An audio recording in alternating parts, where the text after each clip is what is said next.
দেশের ৮০তম স্বাধীনতা দিবস উদযাপনের প্রাক্কালে সরকারি উদ্যোগে আবাস যোজনার উপভোক্তাদের পরিবারের পড়ুয়া সহ বিভিন্ন বিদ্যালয়ের ছাত্রছাত্রীদের নিয়ে অনুষ্ঠিত হল বসে আঁকো প্রতিযোগিতা এবং প্রবন্ধ প্রতিযোগিতা।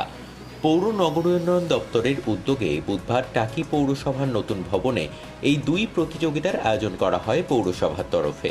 পৌর প্রধান ছাড়াও উপস্থিত ছিলেন টাকি পৌরসভার ৮ নম্বর ওয়ার্ডের কাউন্সিলর সহ পৌরসভার executive officer, finance officer, head clerk, দায়িত্বপ্রাপ্ত ইঞ্জিনিয়ার সহ অন্যান্যরা।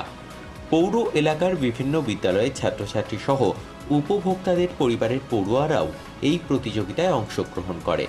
আবাস যোজনায় উপভোক্তাদের সচেতন করা এবং উৎসাহিত করার পাশাপাশি দেশের স্বাধীনতা দিবস উদযাপন উপলক্ষে স্বাধীনতা প্রাপ্তির প্রেক্ষাপট এবং দেশের সার্বভৌমত্ব রক্ষায় ছাত্রছাত্রীদের ভূমিকা প্রসঙ্গে আলোকপাত করেন বক্তারা।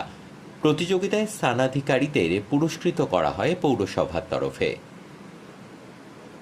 প্রবন্ধ প্রতিযোগিতায় তুমি প্রথম স্থান অধিকার করেছো, সৌমি দ্বিতীয় স্থানে। কেমন লাগছে তোমার? ভালো লাগছে। আমি টাকি স্কুলে পড়ি, দশম শ্রেণীর ছাত্রী। তো আমার এই কম্পিটিশন করতে খুব আসতে খুব ভালো লাগে, কারণ সব কিছু তো বই পড়ার মাধ্যমে শেখা যায় না। এই যে আমরা কম্পিটিশনে আসি, কেউ হারে কেউ জেতে, মানে এগুলো একটা মনের জোর বা সাহসও বাড়ায়। আমরা অনেক কিছু শিখতেও পারি, বই পড়ে তো সব কিছু পাওয়া যায় না, আমরা হাতে কলমে অন্য কিছু শিখতে পারি। আর প্রাইজ পেতে শুধু বড় কথা নয়, এই যে আমরা অংশগ্রহণ করি, এটাই আমাদের অনেক কিছু। তোমার নাম? আমার নাম আবেদিতা বর্মন। কোন স্কুল থেকে পার্টিসিপেট করলে? সেন্ট্রাল হাই স্কুলের ছাত্রী আমি।